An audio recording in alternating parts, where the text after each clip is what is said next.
Praise the lord. ఈరోజు వాక్య భాగం 2 కొరింథీయులకు రాసిన పత్రిక 4వ అధ్యాయం 14వ వచనం. విశ్వసించితిని గనుక మాటలాడితిని. ఈరోజు ఈ వాక్య భాగం ద్వారా దేవుడు మనతో మాట్లాడుతున్నారు. సో ఈ వాక్య భాగాన్ని మనం గమనిస్తే గనుక నేను మాట్లాడుతున్నా ఎందుకనంటే నేను విశ్వసిస్తున్నా. It all talks about faith confession. విశ్వాసపు ఒప్పుకోలు కోసం ఈ వచనం మాట్లాడుతూ ఉంది. మన జీవితంలో చాలాసార్లు తెలియని భయం, తెలియని ఆందోళన, తెలియని కలవరం, లేనిపోని కలలన్నీ వస్తూ ఉంటాయి. అవి భయపడతా ఉంటాయి, అలా జరుగుతుందేమో అని. వేరు వేరు ఆలోచనలు అవన్నీ కలవరంలోనికి, భయంలోనికి నెట్టేస్తాయి.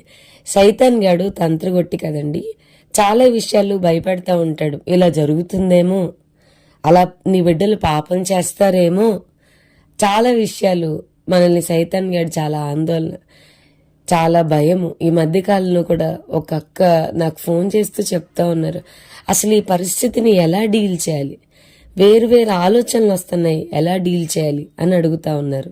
సో ఈరోజు మన ప్రభువు అపవిత్రాత్మను, సైతాన్ గాడిని అసలు ఎలా డీల్ చేశాడో మనం చూద్దాం. మత్తయి సువార్త 4వ అధ్యాయంలో శోధకుడు ఆయన్ని శోధిస్తా ఉన్నప్పుడు, నువ్వు దేవుని కుమారుడు అయితే ఈ రాళ్ళు రొట్టెలగునట్లు ఆజ్ఞాపించు అని అన్నప్పుడు వెంటనే సైతాన పో అనలేదు, లేదా ఉండు ఇప్పుడే మోకరిస్తాను అని అనలేదు, నేను ప్రార్థన చేస్తాను అనలేదు, నా నామంను నువ్వు వెళ్ళిపో అని అనలేదు.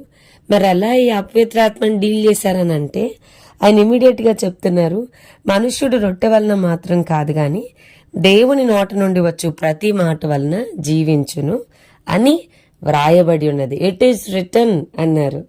సో రొట్టెలు చేసుకోవాలంటే ఈ రాళ్ళని లేదు, దేవుని నోట నుండి వచ్చే ప్రతి మాట వలన కూడా మనుషుడు జీవిస్తాడు.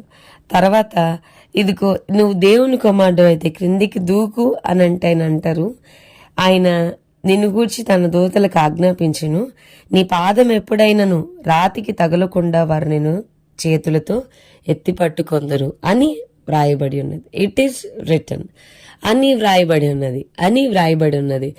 ప్రతిసారి సైతాన్ ఆయన్ని శోధిస్తున్నప్పుడల్లా 3 times ఇక్కడ రాయబడి ఉంది.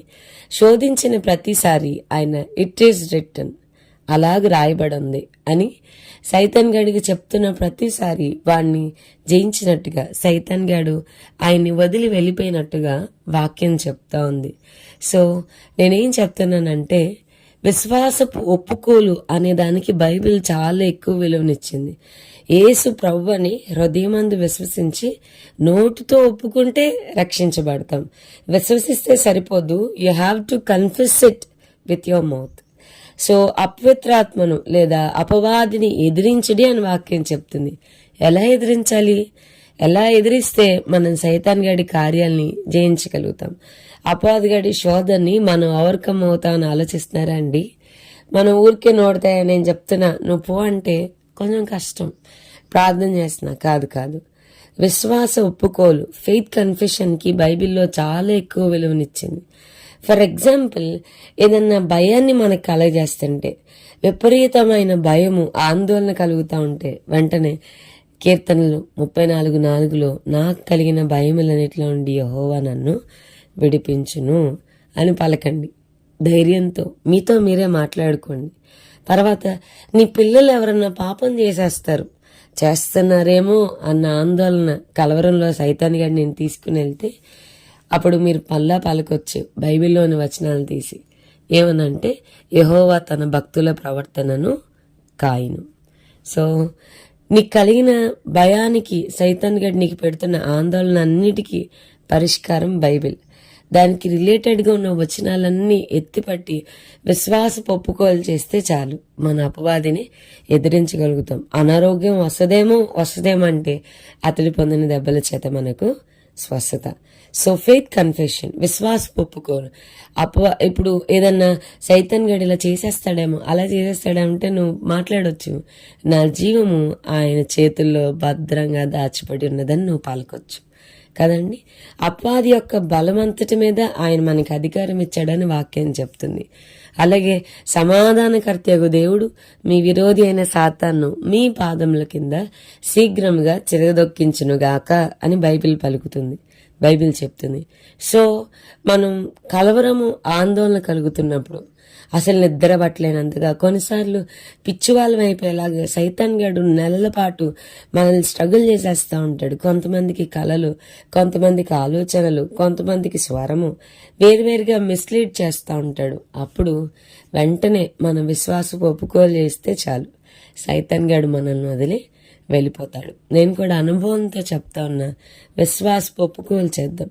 మీరు ఎదుర్కొంటున్న పరిస్థితి, సైతాన్ గడు ఏమేం భయాలు మీకు కలగజేస్తున్నాడో దానికి రిలేటెడ్గా బైబిల్లో ఉన్న వచనాలను ఎత్తిబట్టి పలకండి, గట్టిగా పలకండి.